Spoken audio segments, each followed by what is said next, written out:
G'day, how you doing? Adam here from Poseidon Racing with another Zed Run update. Let's talk about breeding today.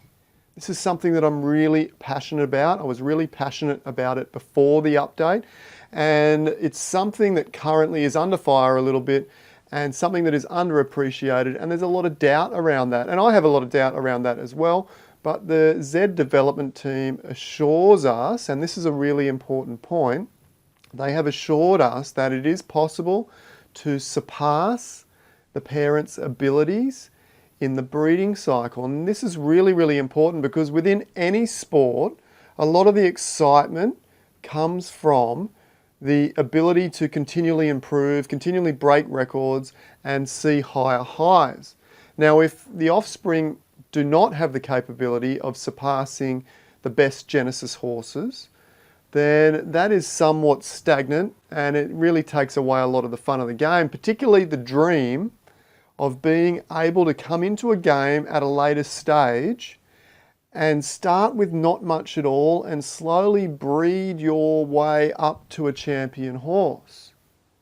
That is an absolute necessity and something that I have been strongly in favour of ever since the news of the update was announced. Now, what do I mean exactly by that? Well, let me give you an example. If we found the best male and the best female Genesis Z1 horse at say 2,000 metres, and then over a number of months we bred so that we had 10 offspring.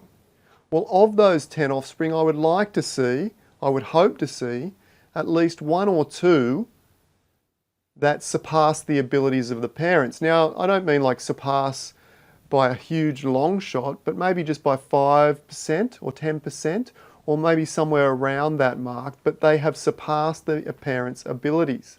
Okay, not even necessarily surpassing both the parents. Let's say the male is slightly less consistent over that distance than the female. So the female is slightly better than the male, in other words. Well, those offspring, maybe one of those offspring of the 10 would surpass the male, the father's abilities.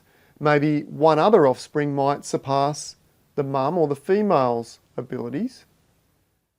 And that leaves us with 8 more horses. Maybe another 2 of those horses might be roughly equivalent to the mum and the dad. And that leaves us with 6 to go out of the 10. And I would expect those 6 to be slightly diminished. Okay? A slight backwards step of varying degrees in the remaining 6 horses. I think it's important as well, not only that we can surpass the parents' abilities, but also that the majority of breeds are a slight backward step, because what we don't want is the Genesis horses to become irrelevant overnight, because 6 out of 10 of those breeds have suddenly surpassed their abilities and the Genesis are no longer, in the top grades of racing. All right, you want this to be a relatively slow progress, but definitely continual improvement and continual moving forward. Now, to add to that, that might sound relatively simple, but first of all, you've got to get all the Z1s racing, and then you've got to do your research, and you have to find the best of the best to have the ability to breed with those horses and then surpass those horses with their own offspring. Because if you're only breeding with a horse that's, say, the 50th best horse at 2,000 metres with the 60th best horse at 2,000 metres, then you're probably not going to produce, or at least I would hope you're not going to be able to produce, the best horse at 2,000 metres with that combo. You really probably need, somewhere in the top 5 horses to really start progressing and combine those together. So say the best horse at 2,000 metres with the 3rd best horse or the 4th best horse, and that would be somewhere where we would start to see some progression. And then as we get a deeper understanding of which horses are best at which distances, we'll really start to see the breeding progress. Now, at the moment, there's probably only, I don't know, I'm only guessing, but I'm imagining of the Z1 horses, there's probably only 15%, 10 to 15% of them running consistently, day in, day out at the moment, maybe not even that many. So there's probably 90, 80, somewhere between 80 and 90% of those horses that haven't really been tested. So even if we find the very best horse at a particular distance right now, we don't really know if it even is the best horse. Overall. It may be currently, but overall there may be better horses out there. So that's an interesting dynamic, and once we start to understand which horses are the very best in those particular distances, we should be able to really start to breed and see that progression and really see those legends and exclusives start to rise to the top. And I'm already seeing there's a few people complaining, I won't mention any names, about the fact that the exclusives and the legends aren't doing very well. But if you look across the board, you can see a few little golden gems, little gold nuggets that are doing very well. I noticed one of my old horses, the Legend of Zelda, has a very, very good record, and a couple of my own horses, which I currently still own, are looking really promising as well, that are not Genesis. Xena Warrior Princess is looking promising, and also another one which happens to be, I think he's an elite, Hypersonic, also is showing great promise in the odds at this point. His results are not converting yet, but I expect them to happen shortly. Now, one other thing, while we're talking about breeding, I think there's a major, well, not a major flaw, but a slight issue in the value ratio there. Whether or not that needs to be addressed, or whether or not the market will self-address that, I'm not quite sure. But what am I talking about? Well, let's compare a Z2 Genesis to a Z2 Legendary. So a Z2 Genesis has been born through the game. It has no parents. It's one of the original Genesis. And a Z2 Legend can only be produced when two Z1 Genesis breed and produce an offspring, which will be a Z2 Legendary. Now that Z2 Legendary, if we compare those together, on racing ability, let's say we've got the best of the best Z2 Genesis at 2,000 metres. And we've just bred the two very best Z1 Genesis to produce the Z2 Legendary over that 2,000 metre distance as well. Now, you would expect that that Z2 Legendary would be able to compete, and potentially if it's one of those freak offspring that I was just talking about, it would be better than the Z2 Genesis. Maybe only fractionally, but it's going to be comparable. It should be comparable there, and I think that they will be.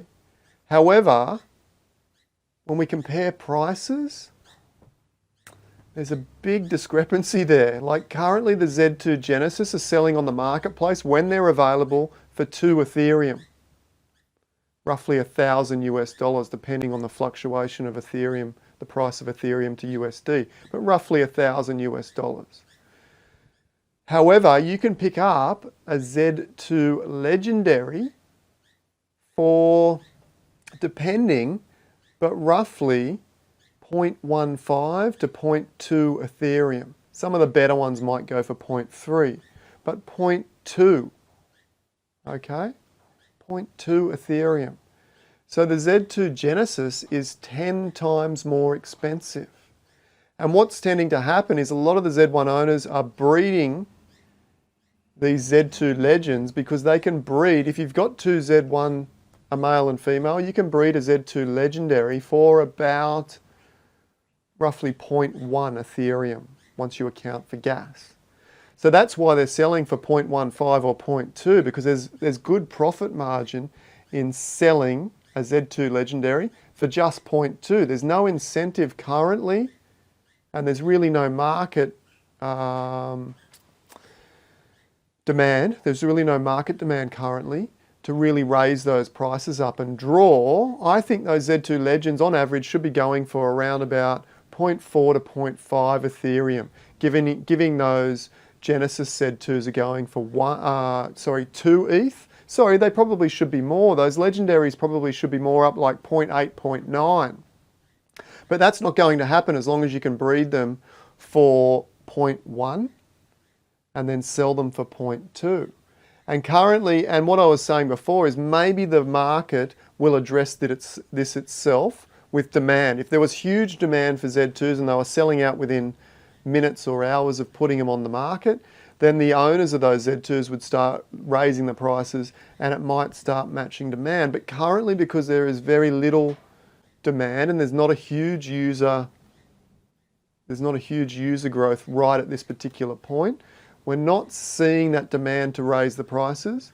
So currently those Z2 legendary prices are well and truly out of skew with their ability, their racing ability and potential breeding ability in comparison to the Z2 Genesis. So whether or not that needs to be addressed by the Z developers and maybe bump up the base level price for those high-end horses like the Z1s and the Z2 breeding price, or whether or not there can be a dynamic base level price. That'd be really cool, I think, if there was a dynamic race level price. So let's say, for example, you couldn't breed until you ran 50 races. Or maybe you could breed before that, but let's touch on that first. Let's say you couldn't breed before you made it to 50 races. And when you get to 50 races, any horse with a winning percentage above 30% had a base breeding price of, say, 0.3. Any horse that had a winning percentage below 30 but above 20 might be 0.2. And any horse below that percentage might be 0.1 as it currently stands. That would be really, really interesting. Now, another dynamic way to look at that would be to say, well, okay, you can breed before 50 races. As we know currently, you get a stud fee of roughly 45%. You get 45% of the stud fee when your horse breeds with another external stable. Now, we could change that up a little bit and say, well, you can breed before the 50 race target, but instead of receiving your 45% commission rate, you'll only get 20%. And that would give people incentive to run the races and get those Z1s running, because a lot of those Z1 owners are currently leaving them unrace tested. And if we use that to incentivize, say, right, you can breed your horse, but you'll only get 20%. If you race it up to 50 races, you'll get the full 45%. And similarly, when you're breeding within your stable, you get, I think, a 35% discount. That could be the same. If you breed that horse before 50 races, you could get, say, 15% discount.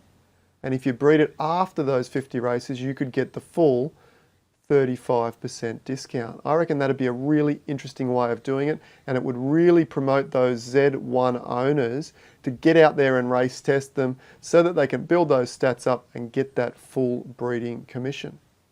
All right, that's enough rambling for me today. I hope that makes sense. Let me know in the comments if you enjoyed this one. As always, I would love it if you could subscribe, drop a like, and also add a comment if you feel so inclined. Thanks once again, and bye for now.